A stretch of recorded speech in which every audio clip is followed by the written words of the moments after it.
en la mayoría de los casos, los padres no dan un ejemplo a seguir. Por ejemplo, por el contrario, llevan una vida licenciosa, a vista y paciencia de sus propios hijos, y todavía piden que se los respete. Es triste lo que está pasando en nuestras familias y hogares, pero también en contrapartida, dice que cuando los padres se acercan a los hijos, Él hará también que el corazón de los hijos se vuelque a los padres. ¿Y por medio de qué? Del perdón. Con misericordia y con verdad se corrige el pecado. No solo con la justicia impuesta, con la misericordia y la verdad se corrige el pecado. La misericordia, el perdón, la compasión, la ternura, parece ser que se está dejando de lado en las familias. Pareciera ser que dar una caricia a un hijo, a una hija, fuera algo cursi. Y déjenme decirle una cosa, padres, cuando ustedes se niegan a brindar afecto físicamente a sus hijos, a prodigarles afecto físicamente, sus hijas, en el caso del varón hacia la mujer, a temprana edad se acogerán a los brazos de algún hombre que no perderá la oportunidad para no solo robarle la inocencia, sino desgraciarles la vida en la mayoría de los casos. Y en contrapartida, cuando la madre no le brinda el cariño y la atención al hijo varón desde temprana edad, lo empujará a los caminos errados de la vida con amigos borrachos que lo llevarán por pésimas sendas en la vida. Porque todo es consecuencia en la vida. A veces los padres dicen, ¿qué estoy pagando? ¿Por qué tengo que aguantar este hijo? En cierto modo, yo le voy a dar una respuesta, porque tal vez usted fue tan o peor hijo que el que tiene ahora, porque todos lo que uno en la vida sembraron tienen que cosechar. U otra opción es porque tal vez usted fue un buen hijo, pero nunca aprendió a ser un buen padre. ¿Sabe por qué? Porque usted nunca aprendió cómo ser padre según la palabra de Dios. Desgraciadamente muchos creen que ser padre es herencia genética. El que alguna vez fue hijo tiene que volverse padre cuando se casa. Pero no es así. Aprender a ser padre es un arte que se tiene que practicar día a día, cotidianamente, pero para ello se necesita tener una relación estrecha con Dios. A veces los padres exigen de los hijos demasiado, más de lo que ellos brindan como ejemplo. Y sabe, ellos se ponen en autoridad de decir, yo soy el padre, yo soy el padre, yo soy la madre y tú debes respetar. Pero a veces estos papás se olvidan que también son hijos de Dios. Y lo peor de todo es que son pésimos hijos porque no obedecen a Dios. Y su pésimo comportamiento como hijos de Dios ante nuestro Creador provoca que después sus hijos se rebelen ante ellos. ¿Cuántos casos, y lo digo hoy con mucho dolor en el corazón, de mismos predicadores, de mismos pastores que están en los púlpitos hablando la palabra de Dios, tienen a sus hijos que no quieren escuchar la palabra de Dios, no quieren saber de la Biblia, no quieren saber de Dios, porque tuvieron padres que hablaron mucho, pero no demostraron lo que debieran demostrar. Predicaban y no practicaban lo que predicaban, y decepcionaron a sus hijos. Y hoy, dentro de las mismas iglesias, la rebeldía de la juventud, de una manera diplomática y sigilosa, parece haberse colado aún en los tuétanos y las entrañas de nuestras iglesias. Pero hoy Dios quiere sanar las familias, porque déjenme decirles una cosa, tanto se habla de avivamiento, avivamiento y avivamiento. ¿De qué avivamiento hablamos si nuestras familias están destruidas, si los hijos están descarriados, si los padres no dan un ejemplo de vida? Definitivamente es triste. Para muchos padres de familia cambiaron de religión, pero no cambiaron de vida, no cambiaron de corazón. La sociedad está en un periodo de decadencia terrible.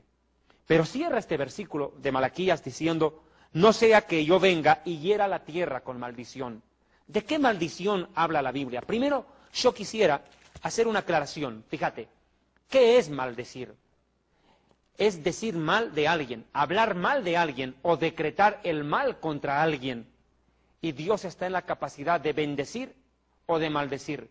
Dice la palabra en Deuteronomio, he aquí os doy el camino de la bendición y de la maldición. El bien y el mal están delante de ti. Y no se conforma Dios con decir eso, sino que nos dice algo más, el Creador bendito. El santo y bendito sea, nos dice, escojan el bien, escojan la bendición, no escojan la maldición. He puesto delante de ustedes el bien y el mal. Pero desgraciadamente el ser humano en su rebelión decide voluntariamente autodestruirse. Y una de las formas de autodestruirse y de hacerse maldecir por Dios, ¿sabe cuál es? Deshonrar a los padres. Miren, hay algo que quiero compartir con ustedes. En esta vida hay mucha gente talentosa, inteligente, preparada, estudiada en las mejores universidades, con una capacidad cognitiva y un coeficiente mental elevado. Tendrían todo para triunfar en la vida, tendrían todo para triunfar en la vida. Y uno se preocupa, pregunta, ¿por qué fracasan? Se casan y su matrimonio no dura nada. Los hijos, una desgracia. Fracasan en todo lo que emprenden, teniendo la capacidad de triunfar. ¿Sabe por qué? En esta vida no triunfa el inteligente o el superdotado, el que se prepara más sobre el que no lo hace. En esta vida, ¿sabe quién triunfa? Aquel que obtiene la bendición de su padre y de su madre. Definitivamente, la bendición del padre y de la madre es la firma de Dios. Cuando tú cuentas con la bendición de tus padres en las decisiones que tú tomes, vas a triunfar. Pero si tú no cuentas con la bendición de tus padres para lo que tú haces, vas a tener caídas de las cuales tal vez nunca te llegues a levantar. En esta vida hay un adagio muy cierto. Errar es humano, perdonar es divino. Pero, lo que se nos olvida es que los errores humanos, si bien tienen el perdón divino, tienen consecuencias humanas.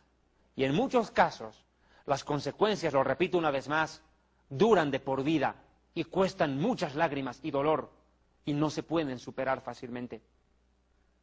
Miren, la palabra de Dios establece dentro del Asheret Hadibrot, dentro de los 10 mandamientos básicos, porque habrá que aclarar esto. La Torá de Moisés tiene 613 preceptos, 613 mandamientos el Señor ordenó a través de Moisés, pero la base son 10.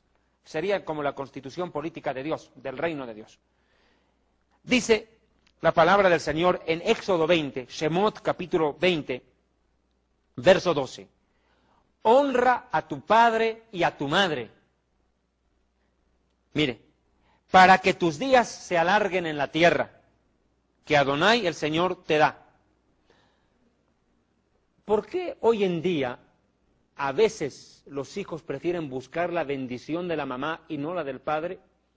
¿Será que hemos llegado a tal punto de suplantación de autoridad en que en el matrimonio pareciera haber una competencia exacerbada e ilimitada, donde la mujer quiere imponer sus derechos, quiere imponer sus facultades y derribar la autoridad del varón? Y entonces cuando los hijos ven eso dicen, bueno, vive y vencerás, y aceleran la destrucción del matrimonio de sus padres. Cuando una madre brinda su bendición al hijo en contra del padre, ¿sabe qué hace? Lo empuja a un precipicio. Definitivamente, la palabra de Dios nos pone un orden. Dios no es un Dios de desorden, la Biblia no es una sopa de letras, y esta vida no es, como Celia Cruz lo llamó, un carnaval, donde todos pueden hacer lo que se les venga en gana, sin límite alguno. Honrar al padre y a la madre en ese orden es un mandato divino. Y a veces hoy la sociedad no lo toma en cuenta. ¿Cuántas veces a mí, en el poco tiempo que tengo aconsejando en muchas áreas de la vida a personas que se me cruzan en el camino, en las mismas iglesias, me dicen, pastor, mi matrimonio está a punto de destruirse. David, ayúdame, no sé qué hacer, mi matrimonio se viene a pedazos, mis hijos no quieren saber del Evangelio, no sé qué voy a hacer con mi vida, estoy cansado, quisiera suicidarme.